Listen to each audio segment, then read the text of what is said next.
आइए देखते हैं लाख की चूड़ियाँ पाठ के प्रश्नों के उत्तर। बचपन में लेखक अपने मामा के गांव चाव से क्यों जाता था और बदलू को बदलू मामा न कहकर बदलू काका क्यों कहता था?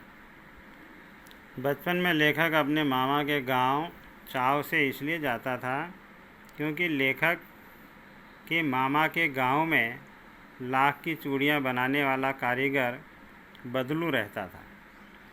लेखक को बदलू काका से अत्यधिक लगाव था। वह लेखक को ढेर सारी लाख की रंग बिरंगा गोलियां देता था, इसलिए लेखक अपने मामा के गांव चाव से जाता था।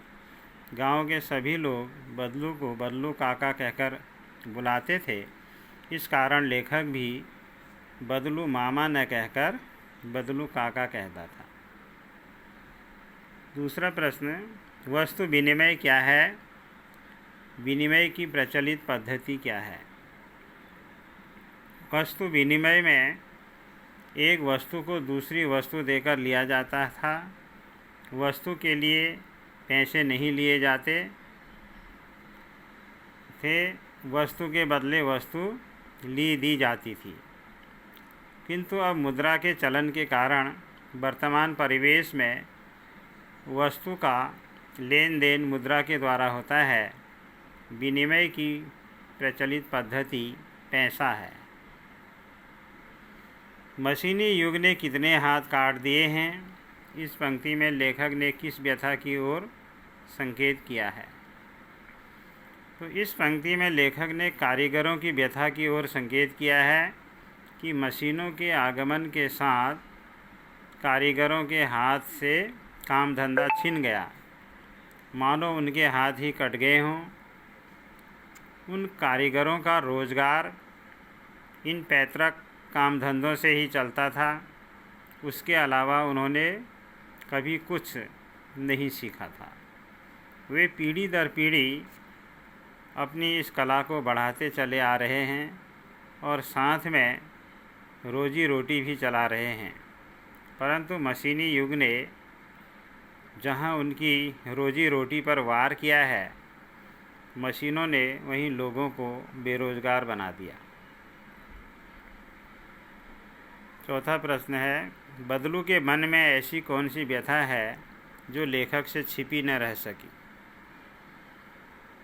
तो बदलू लाख की चूड़ियाँ बेचा करता था, परंतु जैसे जैसे कांच की चूड़ियों का प्रचलन बढ़ता गया, उसका व्यवसाय ठप पड़ने लगा। अपने व्यवसाय की यह दुर्दशा बदलू को मन ही मन कचोटती थी। बदलू के मन में इस बात की व्यथा थी कि मशीनी युग के प्रभाव स्वरूप उस जैसे अनेक कारीगरों को बेरोजगारी और उपेक्षा का शिकार होना पड़ा है। अब लोग कारीगरी की कद्र न करके दिखावटी चमक पर अधिक ध्यान देते हैं, तो यह व्यथा लेखक से छिपी न रह सकी। मशीनी युग से बदलू के जीवन में क्या बदलाव आया?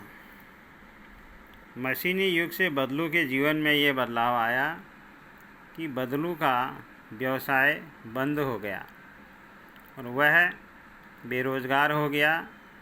काम न करने से उसका शरीर भी ढल गया, तो उसके हाथों माथे पर नसें उभर आई। अब वह बीमार रहने लगा। तो ये इस पाठ से संबंधित प्रश्नोत्तर हैं। आगे, थैंक यू।